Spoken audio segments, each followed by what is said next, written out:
Hey everyone, welcome on to Branded. Today's episode is a really, really good one. We're talking about the website trap and why DIYing your website can sometimes cost you more in the long run. Now, if you're like a DIYer and you love doing that kind of stuff, I totally get it. I get major satisfaction out of completing tasks. Cleaning the house, yes, I feel amazing. Cleaning my car, yes, I feel amazing. Like literally after I achieve something huge, like recently I just replanted everything in our garden. At the end of the day, I was like, fuck yes, I'm amazing. And I just did all of this. So I get it when you feel the urge to do all of it in your business. And let's not forget that when you try to do it all inside of your business, you end up doing all of it in your life too, right? And so you end up stretching yourself even more thin, burning yourself out. And that's why DIYing some parts of your business sometimes end up costing you more in the long run. And we're going to talk about it today. So, one of my big mistakes that I ended up, it cost me more time and more money whenever I tried to DIY it myself was painting the inside of our first house that we owned. We were selling it. We decided, you know what? We're going to paint the walls ourselves. We don't need to pay somebody to do this. We know how to hold a paintbrush. Um, that shit is really hard. And like it's super tiring, obviously. If you don't already have the right tools, you got to buy the tools. If you don't have the right texture on your walls, then guess what? It soaks up the paint. We didn't know that. So we were like on coat number 3 or 4, and we're thinking, what the hell, man? Why is this so hard? And we ended up having to hire someone anyways. And that's exactly what can happen with your website is you end up spending so much time and effort on it that in the long run, you kind of hire someone anyways. So let's talk about it. So DIYing, let me give you a little example first of what I tend to see most when it comes to DIYing your website, your marketing assets, etc. What I tend to see most is you have things everywhere. So a couple years ago, I actually had a client come to me, and at the time, she was a new client, and she wanted her business to really have like a presence that matched what she felt her business was providing. So when I started looking at all of her stuff, I quickly realized that she had funnel pages all over the place. Like, not as in all over the place on her social media, but like all over the place inside of different kinds of softwares, different types of website hosting like companies and stuff. It was crazy. I'm like, oh my God, you have URLs that you've purchased over here. You have a website being hosted here. You also have a website being hosted here that I never even knew existed because I've never seen it shared anywhere. So it's almost like we get it in our head that let's just do one thing and let's put it somewhere. But guess what happens? You forget about it. So why not have one master site, one master place that people go to that has all of your information? That way you're not worrying about broken links because you have 10 different funnel pages that are all linked together.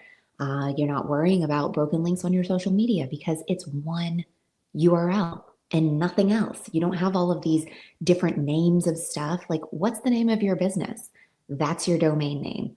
Or use your name, right? Depending on how you're branding your business. We don't need to have all of, 20, 50 different URLs. People don't remember those. And guess what? You forget that you bought them. That's a true story. I've heard it many times. Oh, yeah, I forgot I bought that. Well, this is the way you kind of avoid doing that. If anybody knows how to turn off that little feature of the thumbs up, let me know because that's annoying. Um, all right, so let's dive right in. We're going to break down the hidden cost of DIYing your website and how it might actually be costing you more than you really think. When we're starting a new project, I'm not sure that we always consider how much time it's actually going to take us. And that's one of the biggest hidden costs of DIYing your own website is the time that you're going to spend on it. Because not only are you going to physically spend the time to make, the thing to produce the asset. But more times than not, you also have to learn what's the software program that you're utilizing to build that website. A lot of these, especially nowadays with AI and stuff, there's this plug and play sort of system that's out there. Um, and those can work, but they're so generic, like so generic. And that's okay when you're just getting started out. But if you've been in business for a little while and your website does not match the amazing fucking vision that you have for your business, it might be time to stop DIYing that side of your business and allowing someone to come in and really elevate that space. So, the hidden cost of DIYing stuff, of course, your time. You spend time learning how to use the software to build the site. You spend time tweaking it because, it's never right. It's never exactly what you were looking to do because, let's be real, that's not your zone of genius, right? So you're just sort of flying by the seat of your pants. And then you spend all this time fixing little ins and outs of it because, oh, that button doesn't actually go to make the purchase like it says it's supposed to. Oh, my calendar link doesn't work. It's a broken link. All of these little fixes that end up happening. And guess what you could have been doing this whole time? Growing your business and focusing on the things that you're really good at. So, I mean, DIYing your website, it's going to eat up a lot of your time. And chances are you might actually lose some clients because of it, because a slow and clunky and confusing website, ain't nobody sticking around for that. They're going to be like a quick scroll and bye.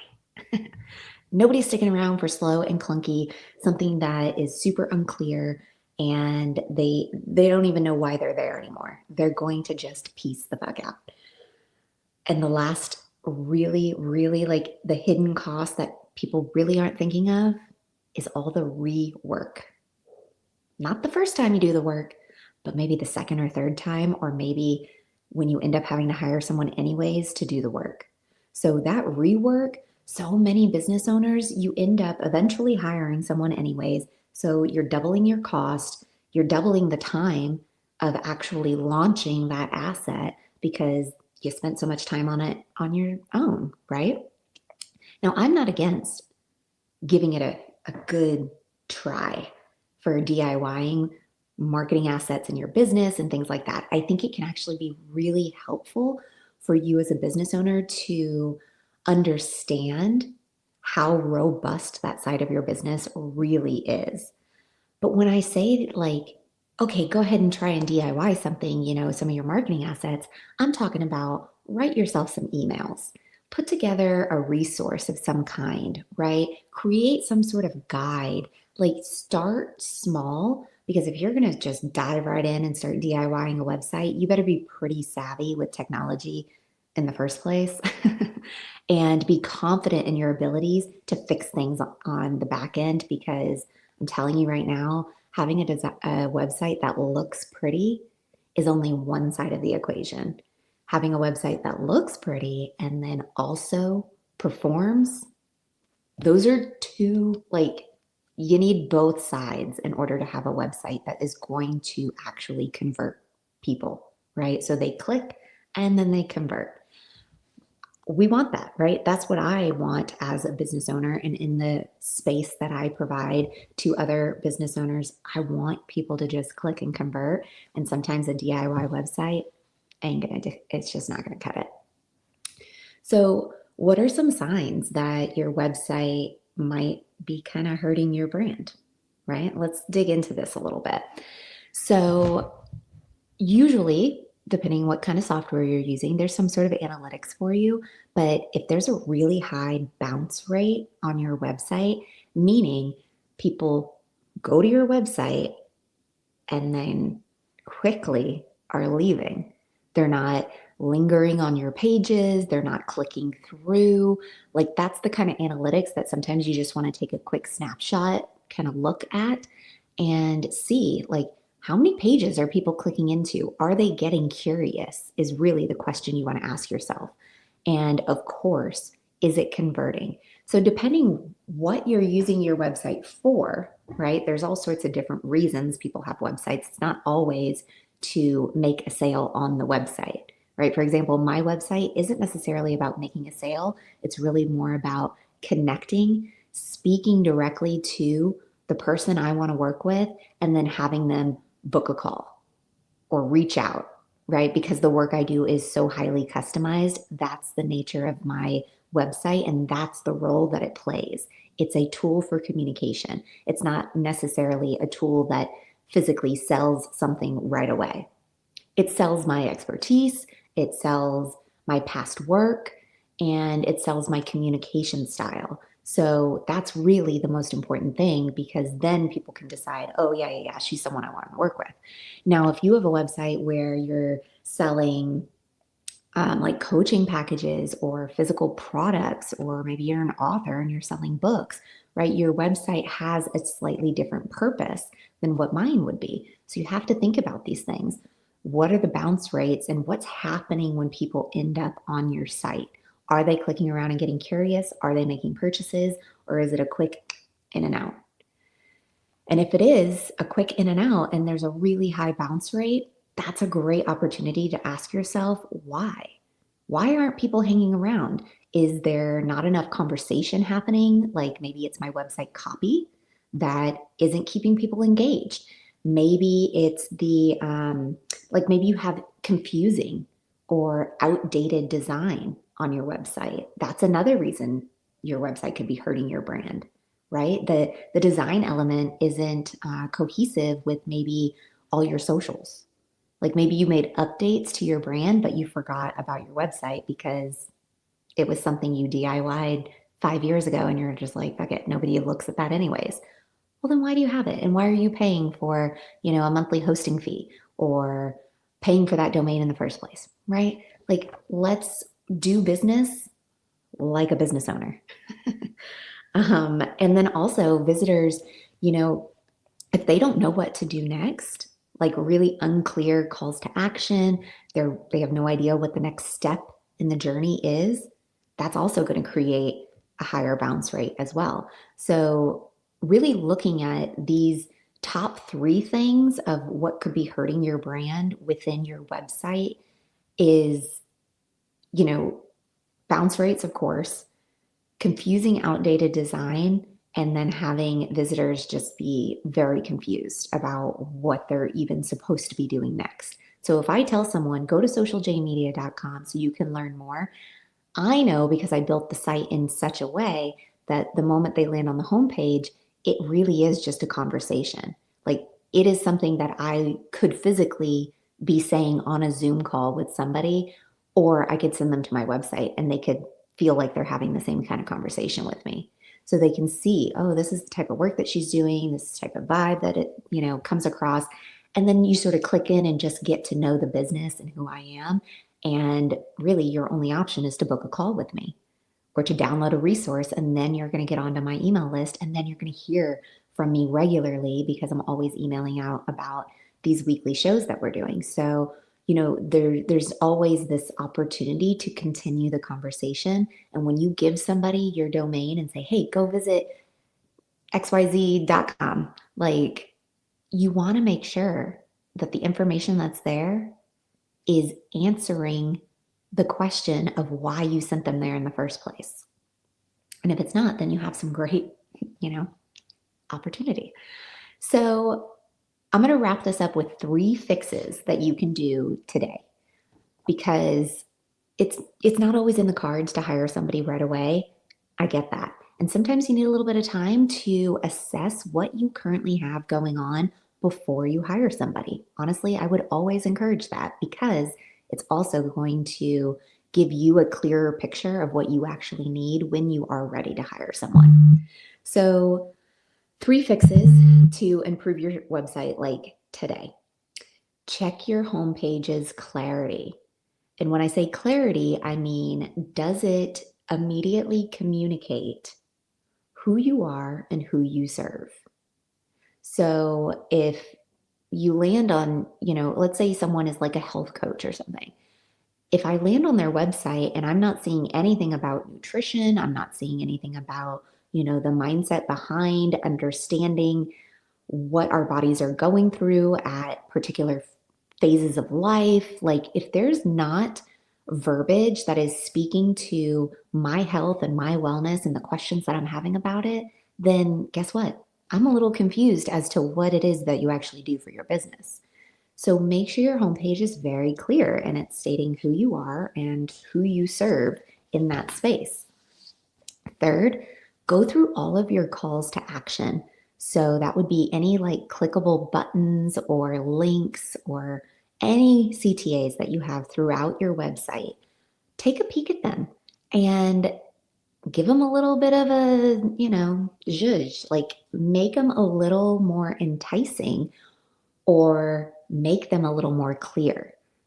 Because sometimes you can use sort of like fun sizzle words with your calls to action, but you have to use them sparingly and use them in a way that really makes sense. Because if the rest of your copy on your page is very straightforward, very like structured, and then you have this sort of frilly CTA, that's confusing, right? It's not like the same tone. So make sure that your CTA carries the same tone of voice as the rest of the copy that you're using, but you definitely can just amp them up a little bit if they're feeling like they're falling flat.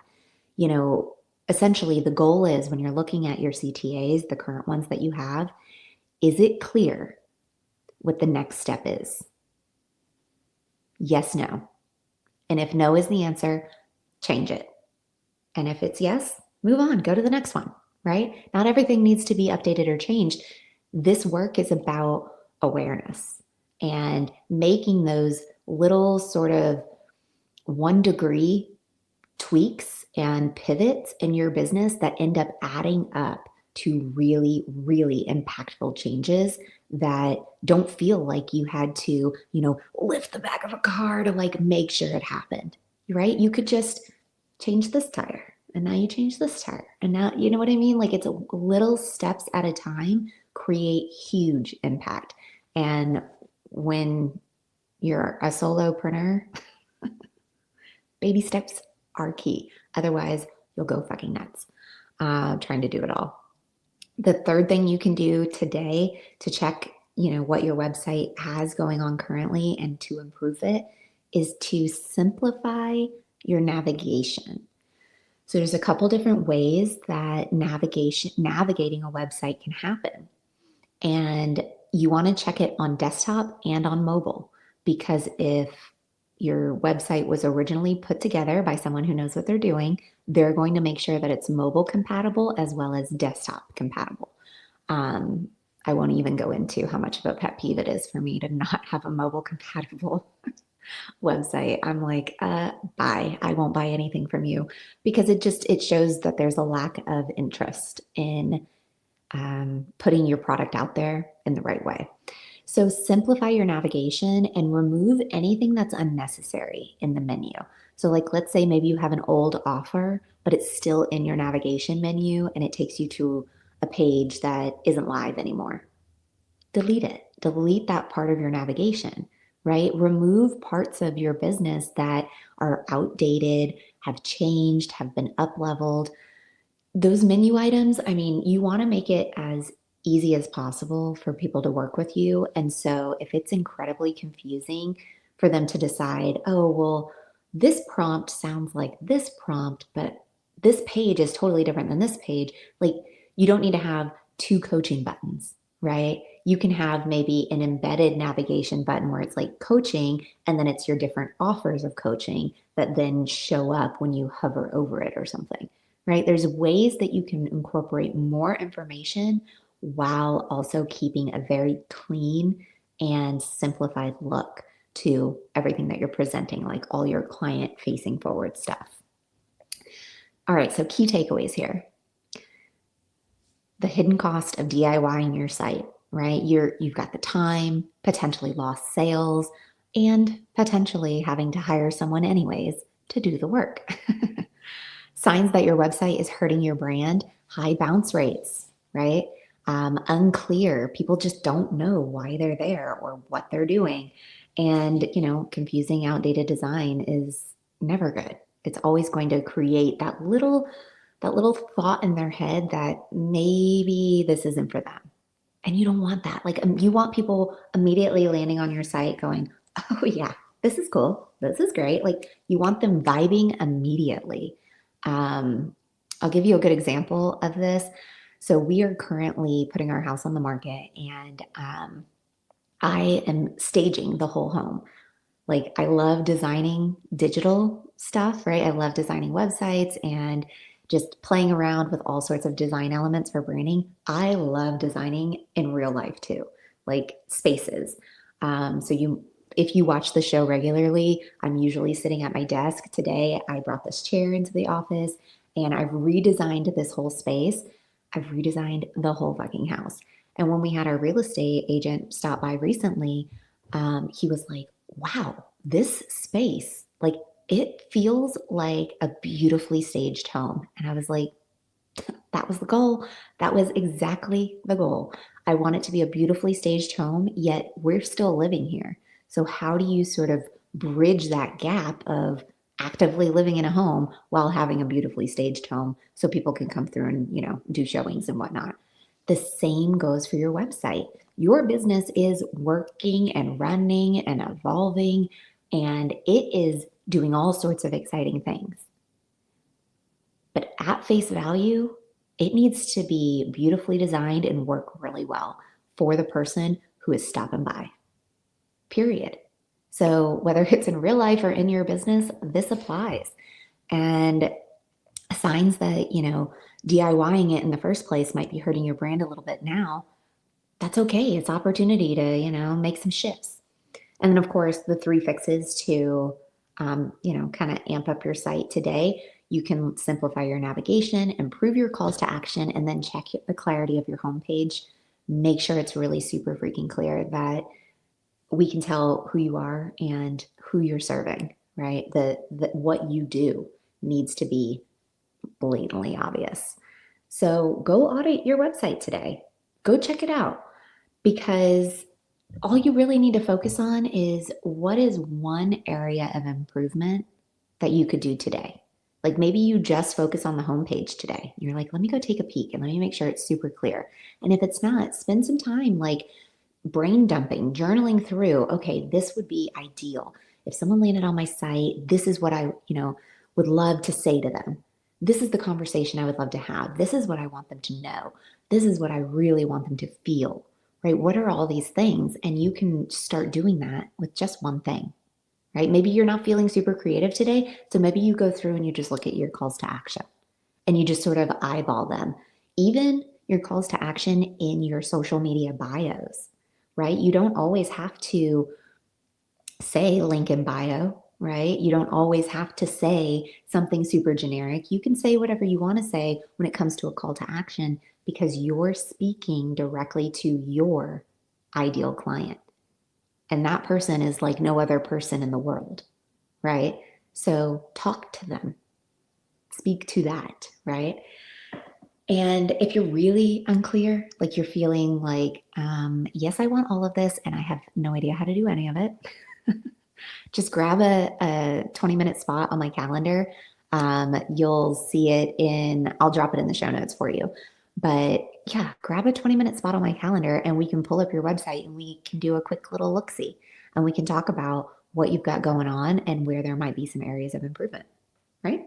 So always options. And I'm always here to root you on. So I hope you enjoyed today's episode and I'll see you in the next one. Bye. Thank you so much for listening to Branded, the podcast. Please rate and review. And for more information, visit socialjanemedia.com.